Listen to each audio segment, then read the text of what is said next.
Hey guys, I'm Obelisk and I'm back with another video for my Daoc overview series. Today we're going to talk about the new patch that hit Pendragon a few days ago, patch 1.125. Now I wanted to talk about this a few days ago when it came out, but I've been under the weather for probably about a week now, so this is the first day I've got my voice back, so I decided I'd hit it today. Anyway, what we're going to do is just talk about all the changes. We're going to do a big overview of it. I'm not going to read everything word for word, but I'll talk about the significance of most of the changes, at least in my point of view, what's significant about them. Also probably give my opinion about most things, just because why not? And then at the end, I'll just talk about the whole thing as a whole and, what I like, what I don't like, maybe what I think they should have done, what I think they did right, things like that. Anyway, let's hop into it. I have the notes pulled up here, and we'll just go through it. First thing we're going to look at are the new class and race combos. And now these are pretty cool because they actually provide some really good class and race combo alternatives to what's out there now. Things like on Albion, for example, Highlander, Infiltrators, and Saracen Heretics. Now both of these are really good. If you're going slash on Infiltrator, Highlander is probably going to be your best race just because you get the most con and the most strength. So that's going to be really strong for you. Also, Saracen Heretics are going to be good. Heretics do a lot of casting, so a high dex race is always good. Helps you hit those break points a little bit easier. Moving on to Midgard, you have Dwarf, Shadowblade, and Valkyrie. Now the Dwarf Shadowblade is really good in my opinion. You're going to be your highest con and hit point assassin there, so it's going to be the most tanky one. It's going to have good strength and quickness as well, but the con's really where this thing's going to shine. So if you want a lot of hit points, choose Dwarf for your Shadowblade. Now the Valkyrie is more of a fun race. It's not optimal by any means, but it'll work. It's a cool thing. Valkyns are a really cool race. They're like little cat people, so if you want to run around and limp around, I should say, as Valkyns have a very unique limp, choose that. It'd be fun. And then on Hibernia, we have Sylvan Ranger and Cow Champion. Sylvan Rangers, it's more of a fun thing as well. It's not optimal, but it's kind of cool. Cow Champion is actually going to be really good in my opinion. It's just a higher strength version, or higher strength race for a champion. So if you want to hit as hard as you can, choose a Greyhawk or a Cow. Next, we're going to look at the PvE changes. Now, they've tried to kind of streamline the cursed quest a little bit with this, and it should work a little bit, but in my opinion they probably should have done a little more and making this a little easier for players. But what they've done is essentially removed the step that you have to return to the capital cities in the middle of the quest chain when you're doing like 1 through 7 or 1 through 8 or whatever with the BG. So now you no longer have to leave the cursed dungeon and return to the capital city, which took a ton of time. And if you had a BG going, you always had to wait on people, and then people got behind and got left out. So it's good that they changed this, because that was a terrible thing to do, is have just force people to travel for no reason. I hate when they do that, but hopefully they'll stop doing that in the future. Anyway, like I said, I wish they kind of made the encounters a little easier, made it to where pretty much everything can be done with a small group.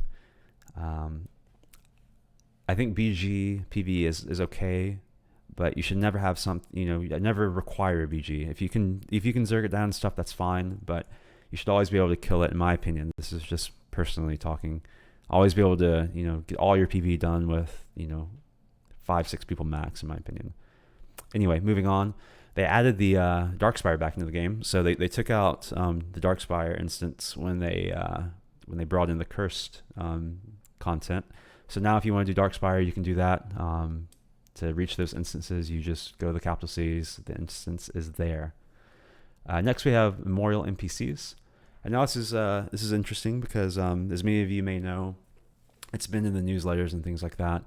We had a couple of notable Daoc players pass away over the last year. Tillini/Cheeks, and Corey and Right/Rightside, sorry. So they're going to add NPCs kind of paying tribute to those guys. So you can check those out. It's a really nice touch, in my opinion. And now moving on from that, kind of get into the meat and potatoes of the patch. Probably one of the most important things, I guess, is the new RVR quest system. So pretty much what this says right here is they're removing a ton of the old quests from the game. They're also changing the way doppels work. Doppels no longer drop the doppelganger shards or alchemy components and things like that. Keys are no longer dropped when you take a keep. And a lot of the RVR quests that you get, like the Anatomy of a Foe and a New Threat in Old Form, the Pictish quests, Scouting and Levana and things like that, those are gone, okay? Now you can still get doppelganger shards, but you can purchase those with bounty points, and we're going to talk about that in a second. So pretty much what this is doing is just pretty much eliminating a lot of the quests that you can get in RVR. But we get some new ones coming in, so they kind of get replaced. What we're going to look at here is the new daily quest. So all the quests that you know of now, the Further Realm, the Roaming with Friends, the Solo Road, and the Battle of the Begainst Obelisk. All those now, in addition to getting realm points for them, you now get 5,000 bounty points every time you complete one of these things. So what's happening here is you're getting more bounty points for doing these quests. They took away a lot of the standard bounty, like spammable bounty point quests, like the supplies and the rubble quest. Those are no longer going to be repeatable every day, but we're going to get to those in a second. So this is going to be a supplement, so you can earn bounty points, since they're changing those. Now, why this is important is we have a new bounty point system that we're going to talk about soon, so keep this in mind. Now we have new weekly RVR quests, which are interesting. As I mentioned earlier, supplies for a cause has been changed. Previously, it was simply just a repeatable quest. Now it's going to be a weekly repeatable quest. So you can only do this once a week, okay? And now, instead of gathering 10 rubble and supplies, you have to gather 70 supplies and rubble. Let's see. Experience and coins have been doubled, so that's good. And now you earn 25,000 bounty points every time you do this once a week.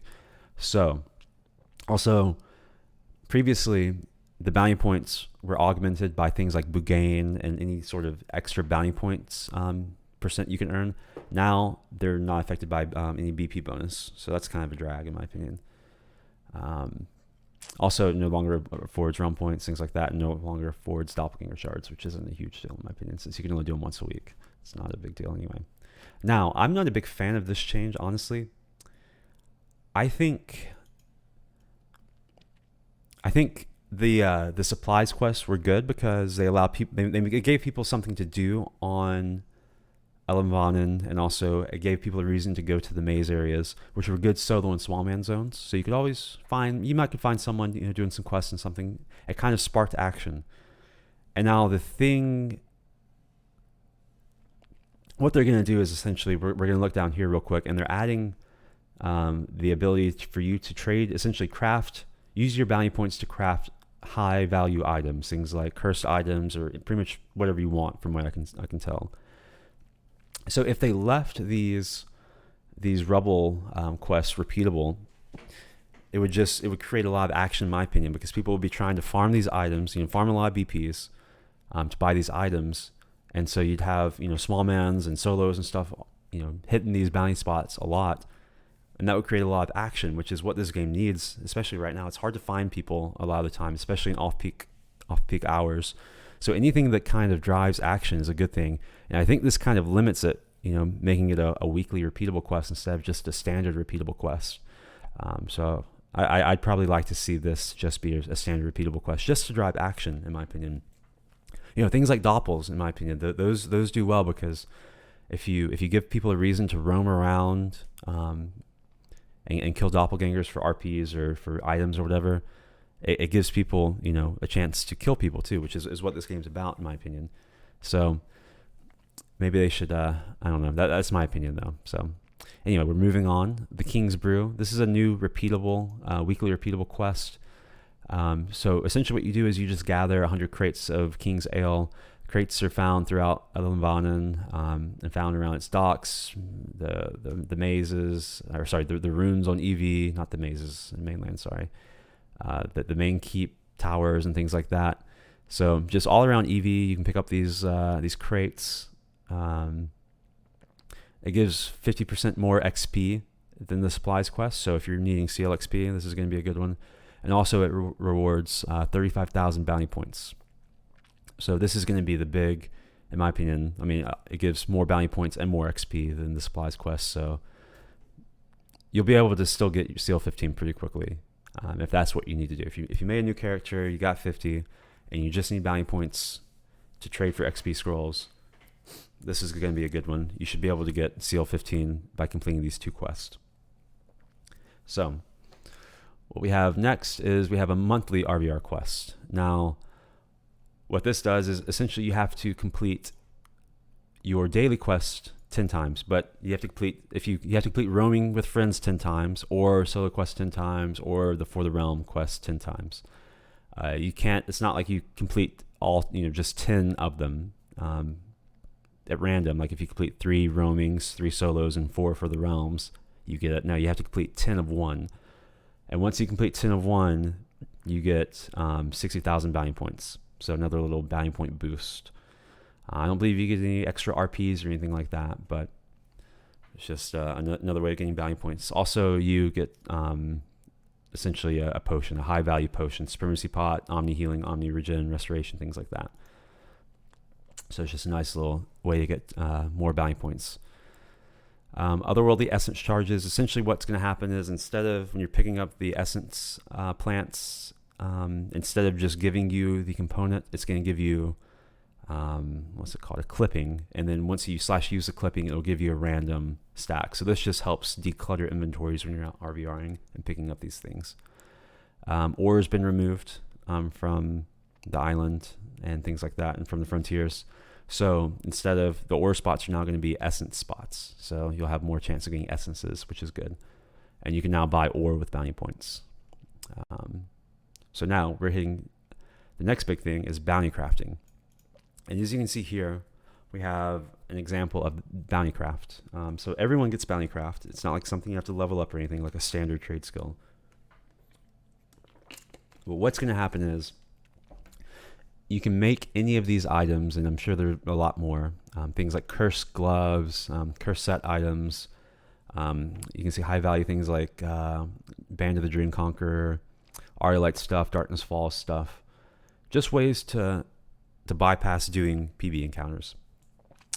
Now, how this works is, obviously you have to earn bounty points, and then there's going to be other things you have to add, things like your standard alchemy drops. That's going to be a part of the recipe. And then there's a new little I guess component that we'll talk about in a second once we get to it, that you have to craft. I believe alchemists craft that, so, or you can buy them for plat.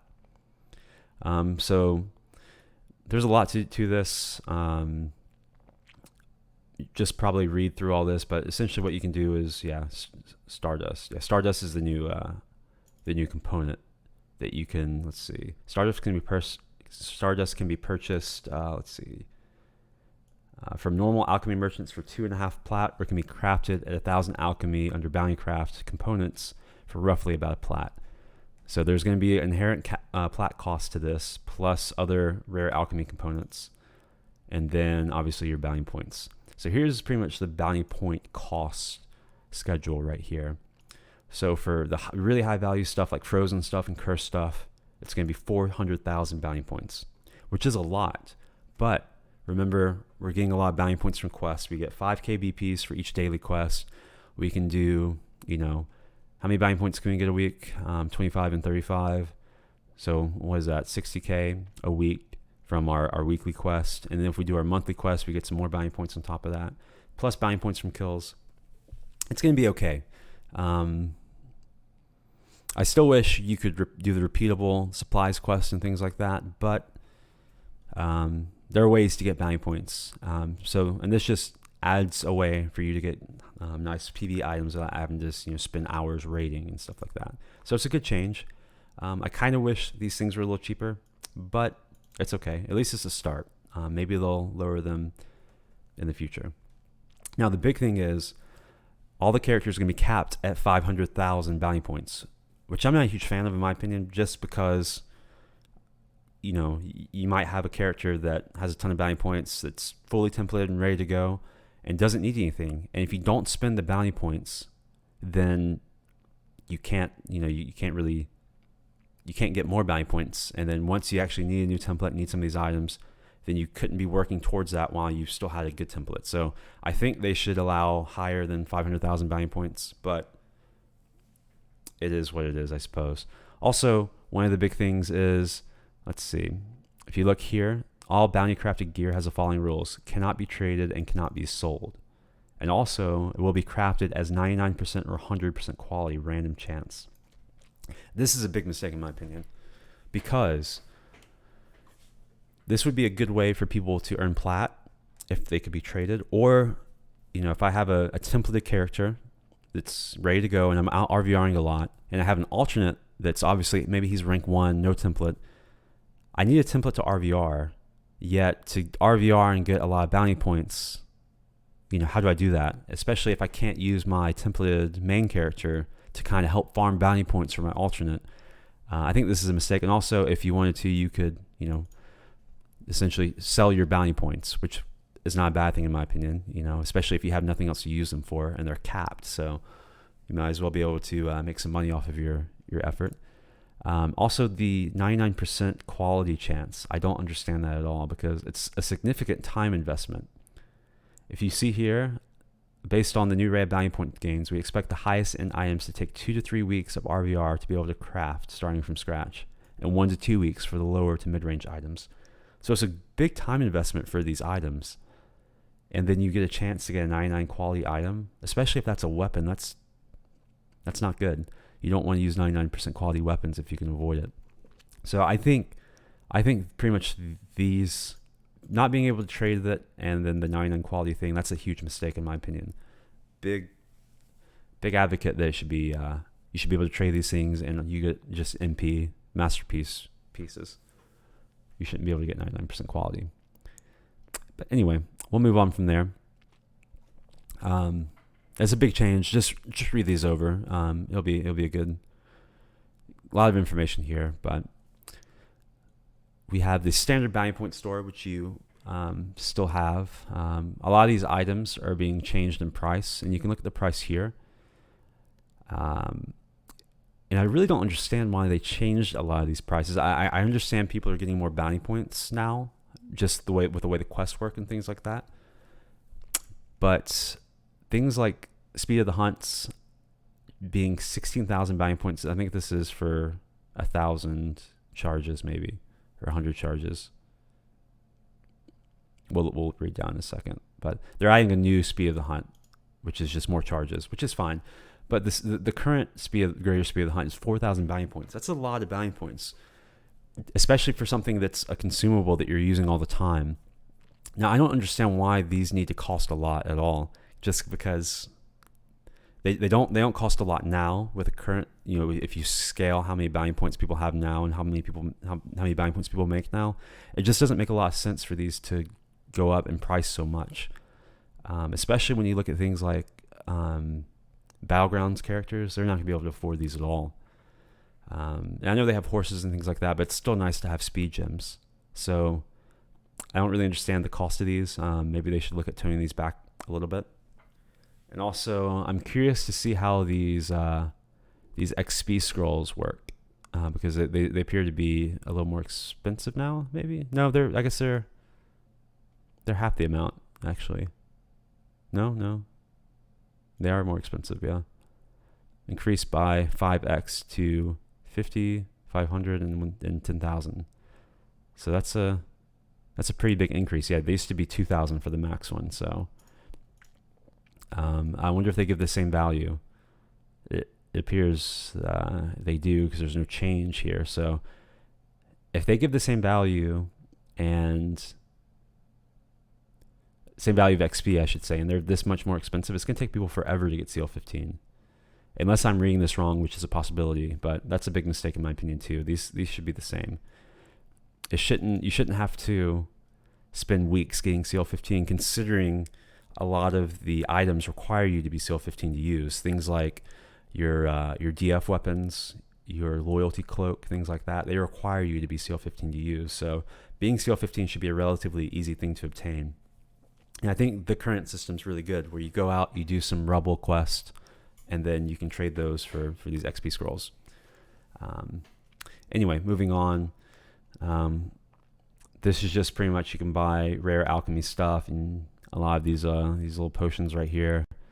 You can buy all this stuff with bounty points, so it's good stuff. Gets to some more general RVR changes, things like door and ram health changes. And now this is big for siege warfare, as actually, sorry, and this is where the health comes into play. These are just other changes. 2 new gatehouse doors have been added to all keep gates and are designed to protect the boiling oil areas. So this is, from what I understand, up top where the oil is, it kind of just adds a new postern door to those things.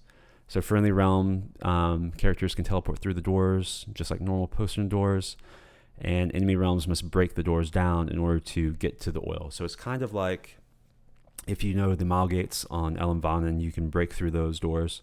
I think this is what these are going to be like. These doors have 30% of the outer keep gate's health. So a lot less tanky than the normal keep. Ram changes. Essentially now you only have one player that hops on the ram at once, instead of filling it up to help the ram damage. From my understanding, you're always swinging at the fastest rate with one person. And ram damage is still the same. So what this does, I guess, is it allows more people to participate in other aspects of a keep siege. Even though, in my opinion, tanks were mainly the ones that were getting on the rams and swinging, helping with the swing speed. So they can't really do a whole lot in keep sieges unless they have climb walls, especially if people aren't coming outside. So this is, I guess, an okay change. I'm not a big siege player, so this might be great. It might not do a lot. We'll see. Let's see. Also, I guess it's nicer when you have lower population time zones and you want to take down a keep. You don't need as many people to fill up a ram and things like that. Pretty much what this is a lot of the keep and tower difficulties have been reduced. Or I should say reduced. Been changed. So let's see. The merchant keeps, Beano, the Beano Blood Crow, things like that. The outer keep gates have the same difficulty as they currently do. The merchant keeps inner gates are about 100% stronger than they are now, than this base difficulty. So the base difficulty is based on the outer doors of these keeps. So it's 100% sturdier than that. The center keeps, Glen and Ged, Bold, the outer doors are about 33% more difficult than base rate. And then the inner doors are about 166% more sturdier. And then the relic keeps, Herb, Ren, Thins, Arv, Aileen, Scath, those type of keeps, the outer doors are 66% more sturdy. And then the inner doors are 233% more sturdy than the base rate.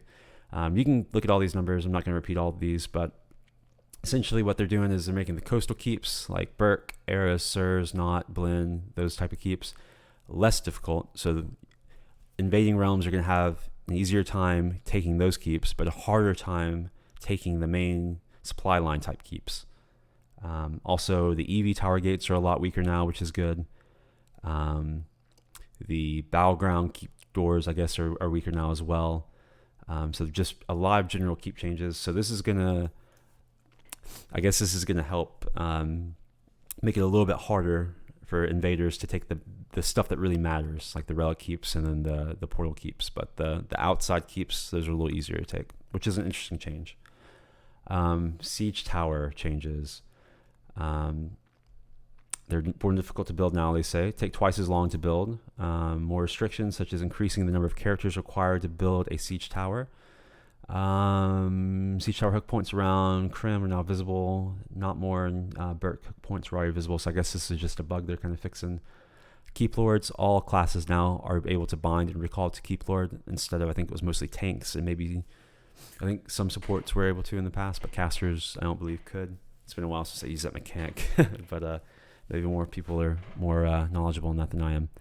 Let's see, we have a bunch of Molvik changes. And I'm not really going to hit a lot of these. If you're a big Mulvic player, probably just read these yourself. But we're just going to skip on to some of the new items and things like that that you can buy from the Mithril shop. Let me grab a swig of water real quick. My throat's still a little dry. Okay, so now your Mithril balance only appears when you're in a capital city, and I guess this was kind of putting a strain on the client, seeing your Mithril balance in your character screen, or your inventory screen, I should say, out in all the zones. So we'll see how that works. Hopefully the game runs a little smoother now. We got some Pendragon only changes, so that's not a huge deal for live. This is just for the test server. So if you're testing Pendragon, read this. If not, we're just going to skip over it. Okay, so now we have some new patterns. As you can see here, we have new masks that you can buy. And I believe this is the first one that they added. It's the Satyr mask. So what you can do is just buy this skin and put it on whatever helm you want. I believe this works in classic models as well as the new Catacombs models, but it might be a little buggier on classic models. So be sure to maybe test these on Pendragon before you spend a bunch of money on them if you play in classic models. Moving on. This is a big thing for a lot of people. It's a good revenue generator for Broadsword, and a good thing that people have been wanting for a while as well. You can now buy race, gender, and name respects. And these are the prices right here. Race change token is 2,450 mithril. A name change is 1,475 mithril, and a gender change is 325 mithril. So roughly, you're paying a little over $20, $20, $22, $25. I can't remember the exact number for a race change, which is pretty pricey in my opinion. I wish the price point was around $15 or so. I think a lot more people would, I think if they were $10 cheaper, I would, respec races more often for fun rather than just fixing things that really need to be fixed on high rank characters that need to be different races. So personally, I'm not going to change as many races as I thought I was going to, just because the price is a little higher than I want it to be. But if it was a little lower, I think I'd spend a little more money. But this is a economics decision for Broadsword. So I assume they've run the numbers and figured that this is going to be their most profitable price point. But name changes are a decent amount. That's not too expensive for a name change if you have a really dumb name. So I think that's a fair price. So you can read all this about how exactly to do it. But so this is going to be a nice thing in my opinion. So if you have a rank 12 infiltrator that's Saracen, and you've been Slash and you hate your weapon skill because you have no strength, now you can spend $20-something and be a nice Highlander infiltrator and just destroy everyone. Anyway, another change we have are realm respect stone restrictions. So what a lot of people were doing is when they die or when they use all their realm abilities, they go back and respec all their realm abilities, and then everything would be up again. So now what they're doing is you can only /use your realm skill stones twice a day. So if you have a respec from the previous day, you can essentially respec 3 times a day. So you have a respec from yesterday, and then you can use 2 more stones that day to respec. This is probably an okay change, I guess. I mean, people that respec their realm abilities, I think it's probably not what was intended. So changing this and limiting that's fine. I feel bad for people who are testing or swapping from group RA specs to solo RA specs on certain characters a bunch of times a day, because this might kind of screw them over. But I guess this is their way of stopping people from getting around realm timers. Looking at new alchemy recipes, new cauldrons have been added. So these are super high charge quantities of things like supremacy pots, omni healing, omni regen, celerities, things like that. As you can see here, they're 99 charges, which is nice. So less inventory clutter, less going back, going to housing and stuff for potions. So you can just read these and see what these cost. Let's see, they require stardust, so they're going to be a little more expensive than what they are now. Item condition changes, so they're reducing the degradation rates, which is nice, considering they're pretty high right now in my opinion. I feel like they're higher than they used to be, but That's just me. Equipped and raid weapons should now degrade at a 100% slower rate when wielding characters casting spells or abilities. So that's going to help with staves and things like that. And then they changed how armor degrades based on what armor type it is. So you can read that here. Essentially, cloth armor degrades 100% less condition from melee loss. So I don't know if that means cloth armor never degrades. That's kind of what I'm reading that as, but we'll see. Leather degrades at 50% less rate, and it scales onwards the better the armor gets. Let's see. All armor types, including plate, have an additional 50% less condition rate loss on top of the base rate changes, so that's nice. Also, as long as a player is wearing armor, accessories will no longer take condition loss when getting hit by melee. So anyway, now we have some interesting changes too. Okay, this is kind of a health and regen nerf. So the first nerf are the boons, the armor factor and health percent increases, things like your otherworldly rings, your Band of the Dream Conqueror, things like that. Those values got nerfed. So Infernal Blessing, which comes from your CL15 staves and things like that, that went from 12% health and armor factor bonus to a 6% bonus. So that's a huge nerf. That's a 50 or that cut that effectiveness in half. King's Blessing, which was a 10% bonus, went from 10% to 5%, another 50% nerf. Sorry, another cutting that in 50%. Triumphant Aura, which is the Band of the Dream Conqueror, that went from 5% health and armor bonus to 4%. So that's not a huge nerf. That's still fine. And then things like Traldor's Oracle and Triumphant Aura. Triumphant Aura is your otherworldly rings. Traldor is obviously from Traldor's Oracle. Those go from 5% also to 4%. So actually the otherworldly boon isn't listed here, but I assume those are going to 4% as well. But we'll see. So those are pretty good changes.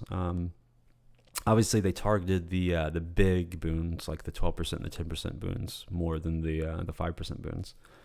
The next change that I think is really good is they're nerfing the effectiveness of heal procs. So you can read here, the highest tier, the 230 heal procs are now reduced to 180, and also the 10% Omni heal procs are now 5%. I also wish they looked at nerfing the heal over time procs on a lot of these chest pieces, because they're 5% heal over time. So I kind of wish they knocked those down to maybe 3% or something, just because I think those are a little too good, especially on certain classes. But maybe they'll get to that in another 2 years, so we'll see. Another nerf that I really like is this crowd control reduction stat that they've added on a lot of these pieces. So what these do is they've nerfed the highest percent from, which is 15, down to 8%. So essentially they've done close to having a lot of these values, or at least close. Maybe they nerfed them by 40% or so on a lot of these. So what was happening? You had things like champions, paladins, things that don't have stoicism, essentially getting stoicism through their template, and things like bards and things like that also getting a lot of CC reduction, which was really reducing the effectiveness of CC, which I'm not a huge fan of. I think CC should be celebrated in this game because it's one of the defining characteristics of the game. So I think things like this are good to be nerfed. I wish this stat. I wish crowd control reduction had a cap, and I wish you could use this. You could template this stuff and then buy less debt, if that makes sense. So instead of having to buy debt 9, you can template 15% crowd control reduction, and then buy debt 7 or something, and still have 55% crowd control reduction, and plus stoicism. So cap it at whatever it is with those two. So I think that's a good idea, because then you can spend less of your RAs on debt and supplement with your template. But I don't know if they can do that. I don't know if that's a possibility, but that's just kind of my idea. That would be nice to see. We have some item changes with some of the curse set stuff. The Infiltrator's Darkwalker Vest has its 10% or 10 dex cap changed to 10 strength cap. This is good since not all Infiltrators are thrust. So the extra dex really didn't do a lot for slash imps. Hunter's Rabid Eye Boots has its resist piercing changed from 2 to 3, not a huge deal. You got a lot of other small changes that aren't really, worth talking about. Anyway, just read these if you have a Bone Dancer or Hunter, because also these changes affect you. Comprehension buff changes. So comprehension buffs are essentially an acuity buff that stacks with your acuity buff from your bot or supremacy bots. What they did is they gave you essentially an intelligence buff, a charisma buff, a piety buff. They gave you like 5 buffs. So that added a bunch of clutter on your buff window or your buff, bar at the top. And so what this is doing is it's decreasing the amount of clutter. And also there's a cap amount of effects you can have. So if Necros struggle with this because they're rank 5 and their forms add a bunch of effects and buffs to them. And there's just a cap amount of buffs and debuffs you can have. So that was causing an issue there. So they're just kind of consolidating these a little bit.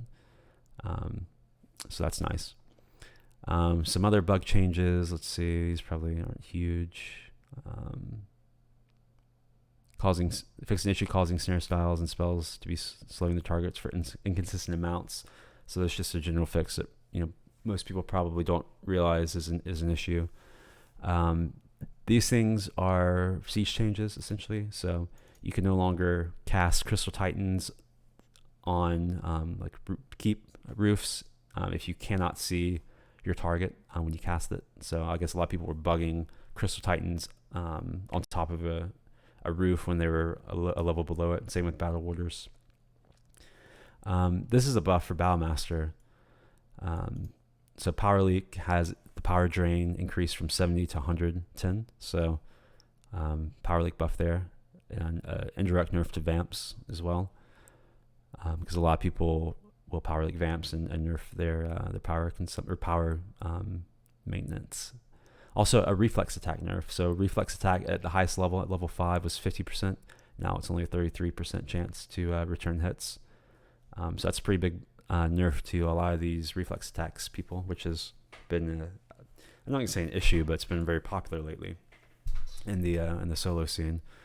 Now we just have general class changes, and this is going to take a little while to get through all of these, but I'm just going to hit it like we've been doing. So the first class we're going to look at is Animist. So this is another one of those keep siege changes to when if you're casting pets on a plane that you can't see, it's gonna just kill those pets, like on a keep roof. Let's see. The Arbral spec line, the Guardian of the Force hit points have been reduced by 10%, and pretty much all of the pets have been reduced in hit points by 10%. Just some general pet nerfs, but the big nerf here for Animist is in creeping. They had a root, and that root scaled from 1500 to bolt range, if I remember correctly. But the issue with this root was it was a 2-second cast time, which is super fast, especially for an AoE CC, especially for a bolt range AoE CC.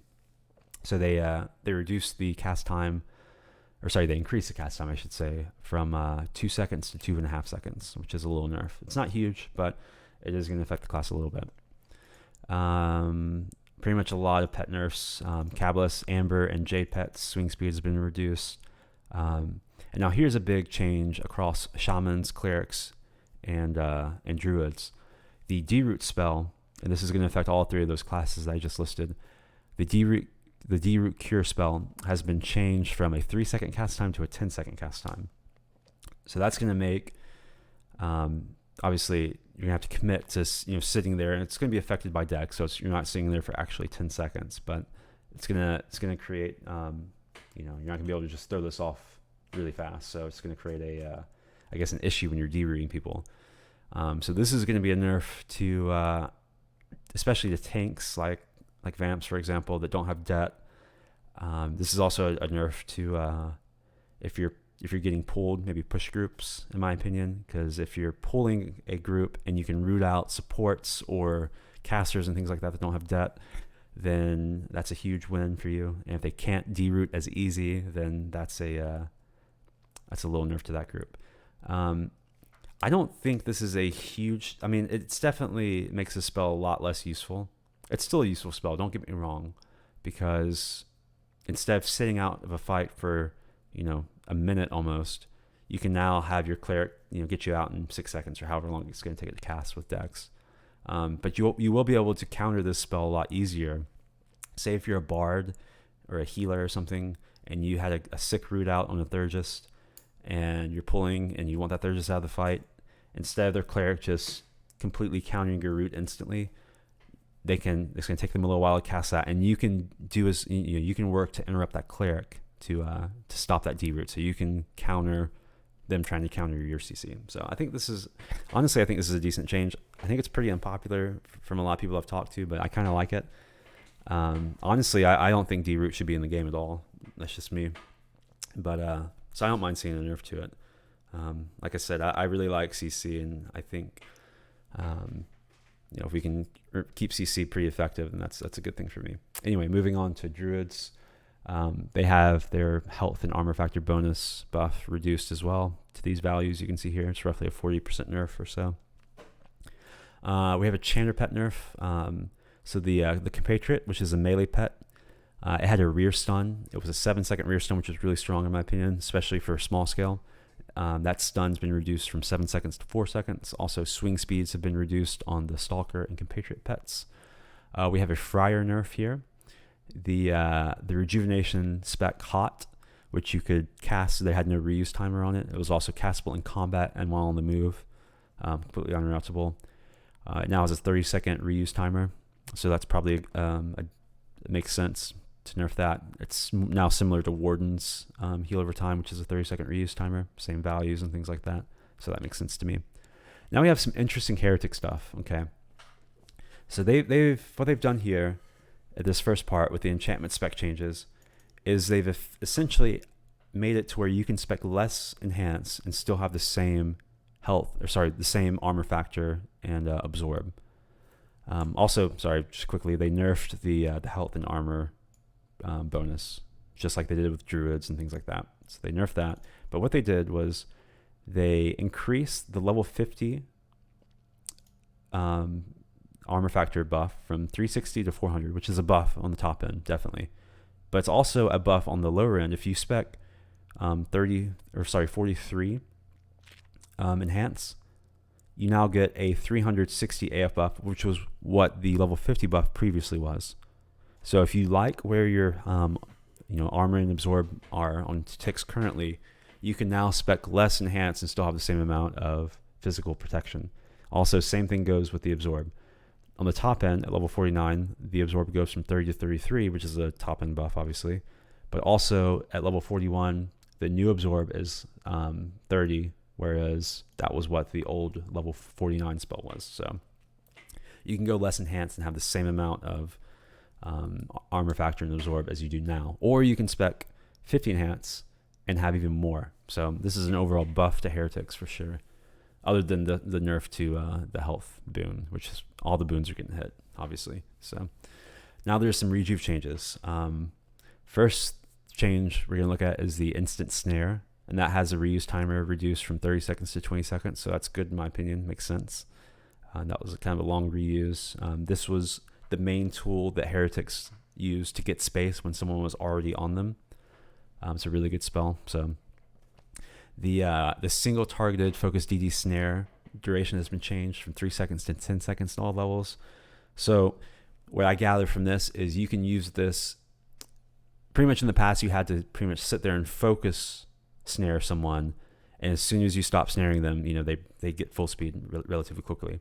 Now what you can do is you can have this tick once or twice, and they're going to be snared for 10 seconds. So then you can go off and do something else and still have the effectiveness of that snare last. So this helps them peel a little bit easier from their friends. The AoE, DD, and snare focus has been changed as well. The snare has been increased from 3 seconds to 6 seconds. Same deal there. It just adds a little bit of snare duration, so you can, snare and then maybe kite or heal or use your damage focus elsewhere instead of having to sit there and focus snare for the duration of the snare. The single target DD focus, the one that is interruptible, it's had its range increased from 1500 to 1650. So that's a nice little change. Gives them some range. Kind because previously I believe they only had 1500 range spells, so that kind of gives them something. If that was on the uninterruptible one, that'd be really, really good. But it's on the one that's less used because it gets interrupted. So that's still a nice change, though. I think that's good. So there's a single target snare / combat effectiveness / melee swing debuff thing, and that's pretty much been removed. What this thing is now is a cocoon. So we'll look at the highest level cocoon, and what this does is it's an enemy targeted spell. So what you're going to do is you're essentially applying an ablative to an enemy. And at the highest level, it's 200 all damage ablative, 100% absorb. So it's essentially giving them a free 200 hit points, the bad guy. Lasts for 60 seconds. But what this does is it debuffs at the top end their combat effectiveness by 25%, their swing speed by 25%, and all these debuffs ramp by 5% every 2 seconds for a maximum of 50% combat effectiveness and a 50% dehaste. Now, this is a really, really cool spell, and I really like Broadsword for doing this, because what this does is it applies a really strong debuff, especially over time, especially the melee, or it's a melee character debuff, obviously. But it's not just a free debuff, you know? If you are damaging the target, that debuff's going to go away within 200 200 points of damage. So what you want to do is use this on maybe a Zerker that's been in Vindo, and then not hit the Zerker, because the Zerker is going to be 50% less effective at the top end of this spell once it ticks up, and so you can kind of use that to forget about the Zerk and then target someone else for damage. So this is a really cool ability in my opinion. It really is going to help a lot of the top tier groups that are coordinated. People that are coordinated are going to get a lot more out of this spell than people that are uncoordinated, which is cool in my opinion. Moving on to hunters. The hunter rank 5 used to sacrifice their pet. It no longer requires the pet to die. However, you still have to use the pet still has to be active when the rank 5 is used, so you can't have your pet die then rank 5. Archery, let's see. Rapid fire no longer has a snare component attached to it at any level. Didn't realize that was even a thing, if I'm being honest. All right, infiltrator, and this is going to be a change to Nightshades and Shadowblades as well. What this is essentially an Envenom nerf. So what's happening here is instead of proccing 2 dots on life vein, this is going to proc 1. However, this isn't really a nerf. I think this is just a quality of life change. So the damage remains unchanged. So from what I'm reading here, the damage remains the same. It's just 1 dot now, which is we talked about earlier, the max effect things. This is one of the changes that's going to help that. Now the nerfs come in the form of this. So crippling, snaring, toxin, and shadowblind poison now are on the same reuse timer as all the other normal envenom poisons. So in the past, you could hit someone with life vein, and then immediately the next hit swap to your crippling toxin, because the crippling toxin wasn't on the same reuse timer as the other poison. So what you could do is immediately after you swap to, say, your weapon skill debuff, and you land a swing and it applies a weapon skill debuff, the next hit you can apply the crippling because it didn't share the same reuse timer, but you'd have to wait another 7 seconds or whatever to swap from your weapon skill to another life vein or your sword breaker or something. So essentially you would always have your snare poison active, essentially, which is really strong in my opinion. So if you were able to swap poisons a lot, then you were really you really took advantage of this. There's also a nerf to let me see.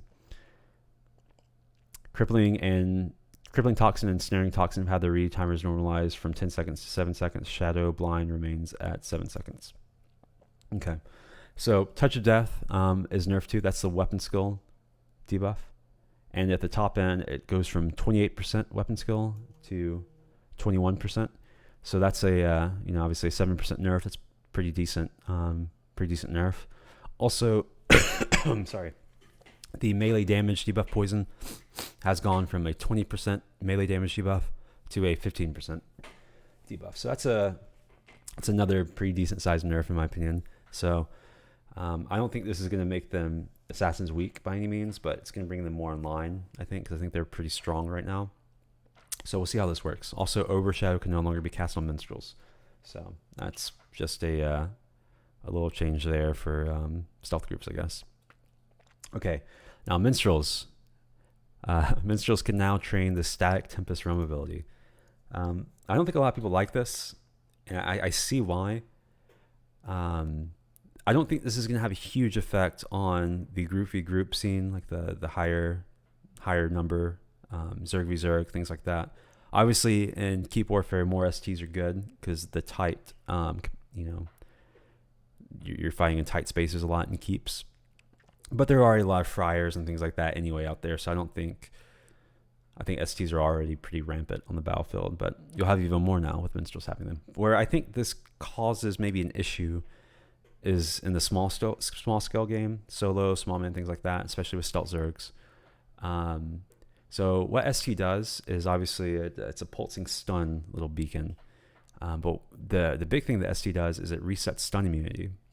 So if you are a Minstrel and you stun someone, and with your insta stun obviously, and then you drop an ST on them as that stun's ending, as soon as they come out of the stun, they should get ST stunned, which will allow you to then instant stun them again for another 10 or 12 seconds if you have curse set. So that's pretty strong in my opinion for stealth groups, especially when you can't see them and you just get rolled up on by a Minstrel and 5 scouts, and then you purge the stun and then you get ST'd and stunned again. So it's an interesting change. I don't like it really, but we'll see. We'll see if it makes it to live. I know a lot of people have kind of protested this a little bit, but we'll see if it makes it. I don't think it's like a game-breaking change or anything, but I do think it's unneeded. I don't think this is what Minstrels need. I think they want Minstrels to get groups more because Minstrels are struggling, in my opinion, right now to get groups. But I still think Minstrels are a really good group class, but I think this change is more going to help them in the small scale game than in groups, which I think they're fine small scale. Anyway, moving on, we have another nerf to the Necromancer class. First off, it's kind of a bug fix patch for Necros and a nerf patch. But right now, the rank 5 is really buggy because, one, it adds, a bunch of new effects for you, and then a lot of the time, especially if you're fighting like an assassin or something that has a lot of debuffs, or a champion or something, and you hit your rank 5 and you hit the cap effects number, your rank 5 is just going to drop and you're going to die because you're going to be in your standard shade form, which is terrible. So what they're doing now is they're reducing one of the active effects, which is nice, and they're also fixing a bug to where one of the forms, the decrepit form for Necros, you get a higher health regen. When you rank 5, that apparently wasn't working in the past, so now you'll get your amplified health regen when you're in your rank 5 form, which is nice. Okay, we have some more just general form changes for Necros. They're just reducing the amount of effects you get from the form, consolidating them, which is nice. Also, which is just kind of this is more of a bug change in my opinion.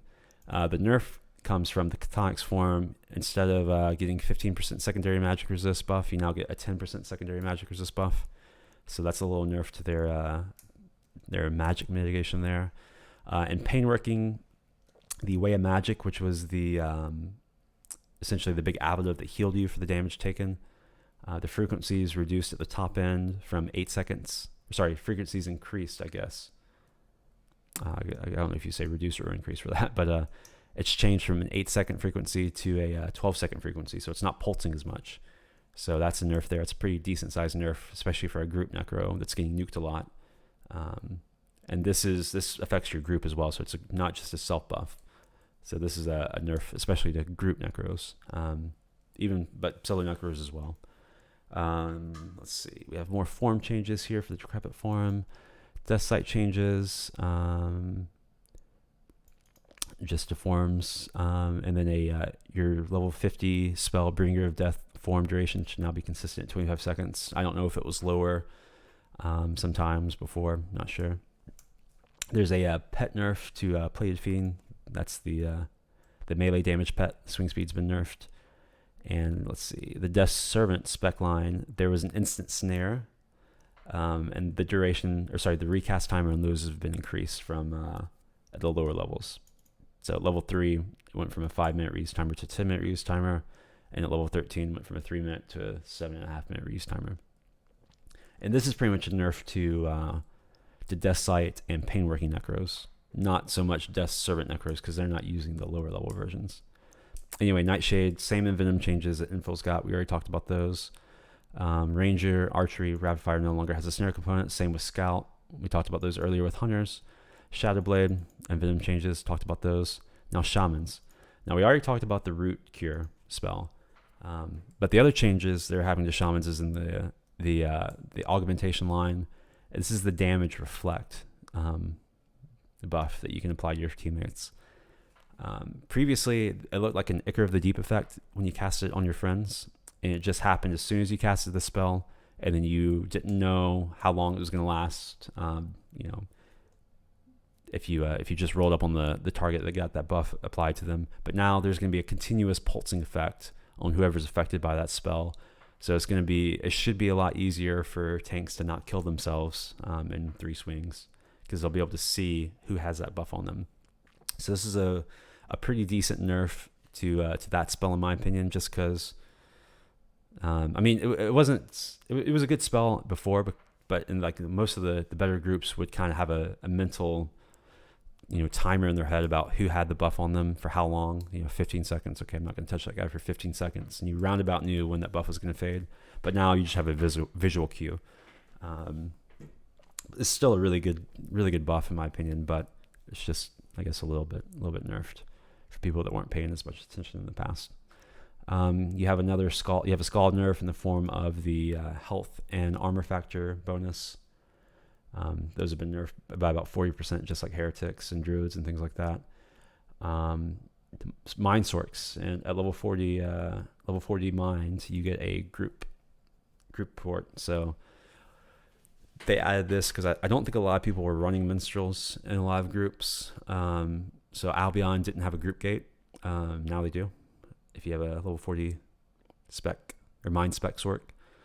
Now this nerf I'm not a huge fan of, the SM nerf. So I don't mind the pet nerfs here. So what they did was they nerfed the Spirit Warrior's chance to intercept from 75% to 60%. And they reduced the radius from 150 to 125, which is okay. I don't mind that at all. They also reduced the swing speed, reduced the mez reduction on the pet, and also lowered the side stun duration from 6 seconds to 4 seconds. However, what I don't understand is why they nerfed the life tap from 199 to 184. In addition to all this, now I understand solo SMs can be pretty frustrating, especially with the pet intercept. Obviously, they've looked at the pet intercept rates and nerfed that. And obviously, SMs have a really strong life tap. It's a 90% return life tap, and it was 199. This affects a lot more than just solo SMs, though. It affects mid groups in general. And a lot of times, mid groups kind of struggle for damage, as they don't have as many high delve nukers as Hibernia and Albion. It's harder to get those nukers into the group.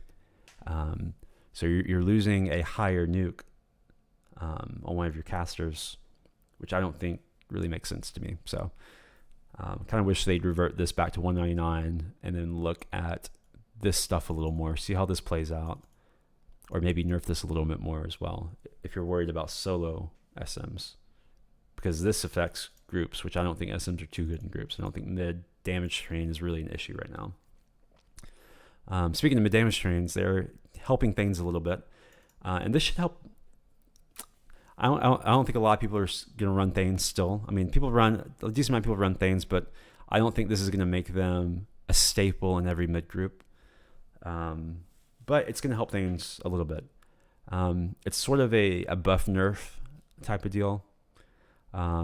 Essentially, the big buff is your standard Thane nuke goes from, at the top end, 184 to 212, which is a pretty sizable increase. It's now what the Cleric's Might is, which they're not affected by acuity buff or things like that. So you're not hitting like a a spec nuking caster still, but you have a little bit more range as a Thane, fast cast speed, things like that. So it's a buff to Thanes. You're still not going to be out damaging very many things with single spells. Where Thanes strive is their ability to combo spells. And they've kind of nerfed the combo a little bit here. What they've done is they've buffed Chain Lightning in the sense that they've increased the damage from 300 to 400, which is nice. Not needed because Chain Lightning hits for a truck, but it is needed considering the fact that they now, instead of making it an instant cast spell, they're making it a 2-second uninterruptible cast spell. And it's still a 10-minute reuse timer. So this kind of nerfs their immediate like one-shot damage potential. So if you wanted to get the most damage out of a Thane, you would hopefully be right on top of someone that's stunned, and you would cast your standard nuke. And as soon as your nuke landed, you would hit your PBAOE insta, your single target instant damage spell, like your standard little 20-second reuse timer one. And then you would hit Chain Lightning all at the same time. So you had the nuke and 3 instants hit. Now you can't really use your nuke because you're casting Chain Lightning instead. So you lose damage from your standard nuke. So it kind of nerfs the damage there. I mean, it might make up for it, the damage increase a little bit, but it was always nice to kind of have that blab. Also, after you finish casting your nuke, you would use your Doomhammer and have another massive hit there.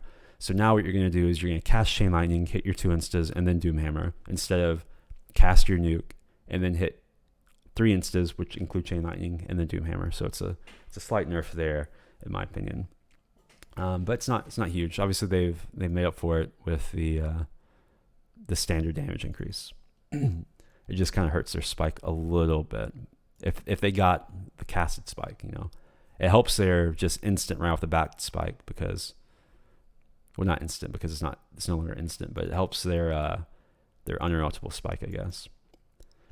But you can't cast this on the move or anything, so it's a little more choreographed, I guess. So you can kind of be ready to pre-heal it a little bit more, phase shift through it or something like that. All right, there's a slight third nerf. The amount of maximum pets they can put out now is 12 instead of 16. So it's a little bit of a nerf, not a huge deal in my opinion. And now third pets no longer go to new targets if their original target dies. This was, I assume, a bug, but it's fixed now. There's a Veilwalker buff. Veilwalker rank 5 now gives the Veilwalker himself a 2,000 point ablative. The Veilwalker's group still receives a 1,000 point ablative, so pretty much doubles the effectiveness of the rank 5 for the Veilwalker himself. Big vamp nerf here. Dementia nerf, at least. So the Dementia vamp pet and then the Dementia vamp pet sacrifice D-root mechanic is removed completely. So that's just gone. They get nothing in return, no debt, things like that. So I don't really mind. Okay. I didn't mind vamps. Vamps struggled for a while in most group setups because they were CCable. They had no debt, no CC reduction, things like that. So all you had to do was root out vamps and then run away from them. But vamps are pretty strong if they're not rooted. And if they're able to just run around and do whatever they want, they're pretty strong. Especially when you add a pet to them, so they can now erupt with the pet and stuff. I don't mind them removing the pet.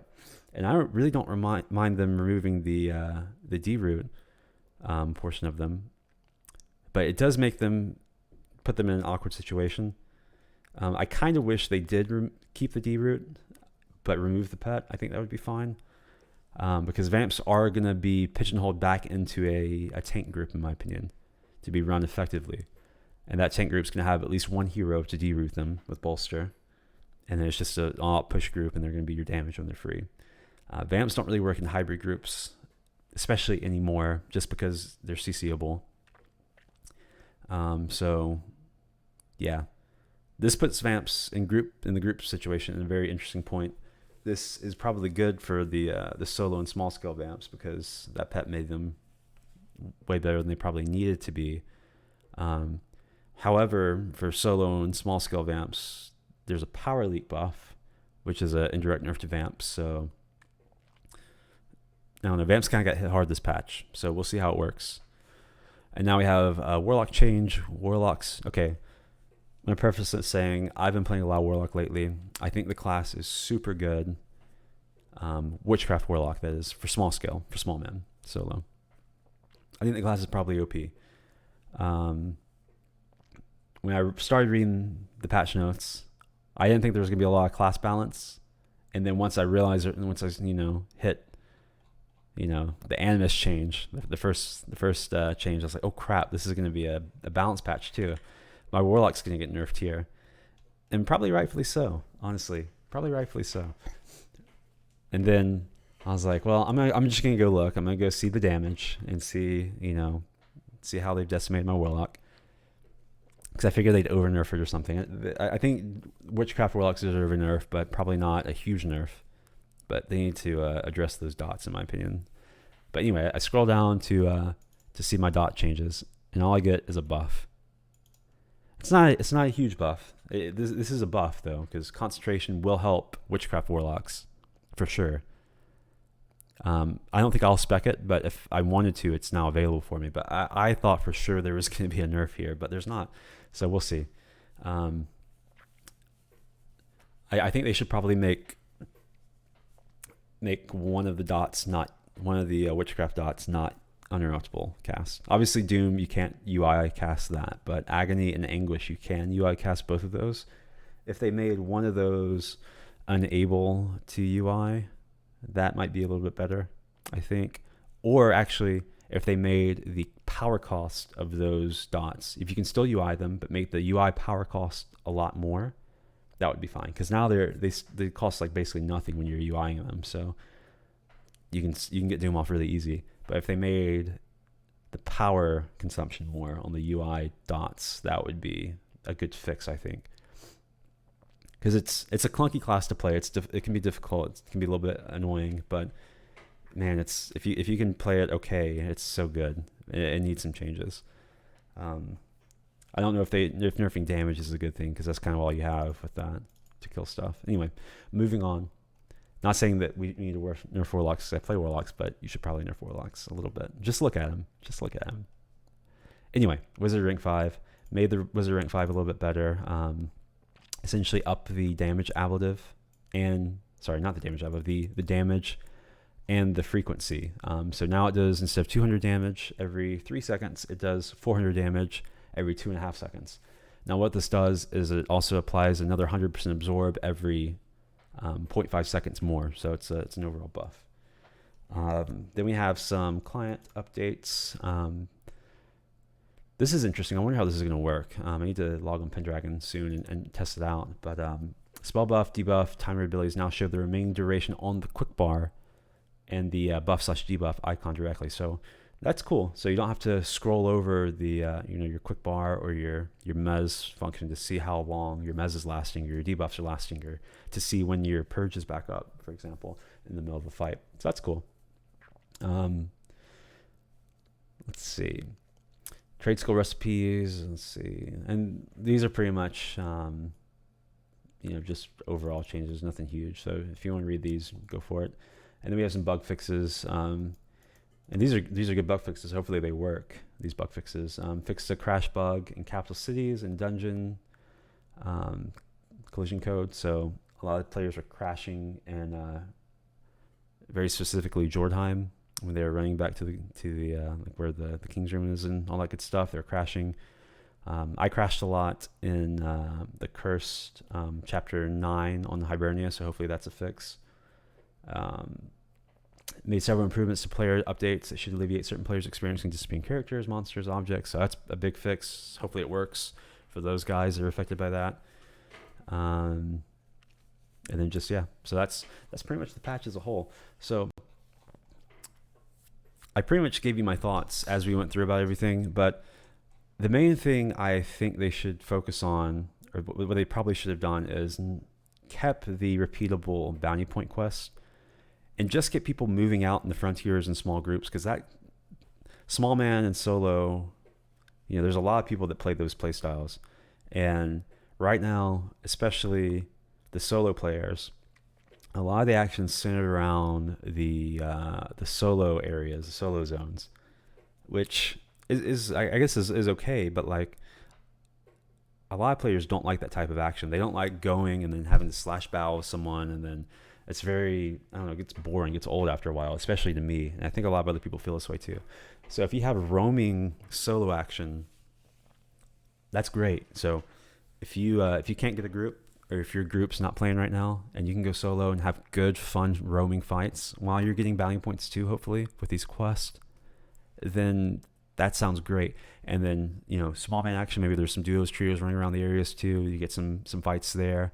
That's way better than having the action is how it is now, whereas a lot of people just go to these solo zones, these quote unquote bow towns or whatever people call them, and then just fighting there. A lot of people have, I'm not gonna say a lot of people have quit the game, but I've read where people say, well, I'm quitting the game because I don't enjoy that type of action. I'm not saying the battle towns have caused the game to die, but I think giving people incentive to run around in small groups or solo is a good thing. And I think they eliminated that when they removed the supplies and rebel quest and made it a weekly quest. I wish that was just a standard repeatable quest. I think that would help a lot. Other things, obviously, we talked about the bounty point changes, the bounty point item crafting things. The fact that you can't trade them, and then they can be 99 quality is a big mistake in my opinion. That needs to be looked at, in my opinion, right here. Maybe the overall cost should be, I mean, we'll see. We don't know how many bounty points it'll take to make an item, but like they said down here, it'll take about 2 or 3 weeks to earn enough BPs for the curse stuff, that's a long time. I don't know how much they expect people to play, things like that. So we'll see how it actually works out in real life before we make big judgments. But maybe they'll decrease these costs as we go. The realm respects, name respects, those are good. Wish the race respects. I wish the race respects were a little bit cheaper, but that's just a price point deal in my opinion. And yeah, I think overall the patch is all right. It's obviously everyone's been waiting for this patch for a long time now. Whether or not it's underwhelming, who knows, maybe. But the good thing is we have something here. I think there are good changes here. I just wish they, like I said, I think the main thing is just the flow of action. I think getting people to run around small groups is great. For example, we had the event to where we had the dragon eggs that you clicked, you collected 10 dragon eggs or whatever it was, 5 dragon eggs, and then you went back to your realm, and then you turned it in for, what was it, 1,000 RPs or something like that. That's great. That got people moving around in small groups a lot for a repeatable RP turn-in. And if you're farming RPs from that, that's okay, because you're also providing action in the frontiers. You're providing roaming action away from keeps in the frontiers. So I think they need to add things like that back in the game. One of those things is like, doing the supply quest. Even the ale, the King's Ale quest or whatever, King's Drinking quest, to where you're roaming EV, picking up little jugs. That stuff's great because getting people moving around for bounty points. Even if you wanted to put like a little 5,000 RP buff or RP bonus there or whatever, 1,000 RP bonus or whatever, get people moving around.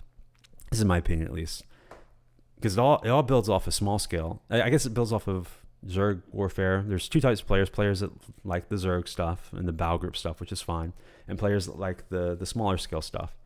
So you have to have something for those guys, or else those guys are all going to quit. Or not quit, but they're not gonna have as good of a time, and then obviously the population suffers. And then as far as stuff for the Bow group oriented player, that's not really my thing, so I can't really make a lot of suggestions about that. But for the small scale, the group stuff, I think they could do a little bit more to create action through incentive. And I think that the bounty craft is a great way to do it. Get people out there farming bounty points for items. They don't like going to PV. They like RVRing, and that's going to give them a chance to get bounty points for PV and a chance to get some good fights. Also make them tradable so they can play their templated characters and farm items for their alts. I think that should be a thing too. But yeah, those are my thoughts. let me know what you think about the patch. Hopefully I covered everything well and explained everything well enough. I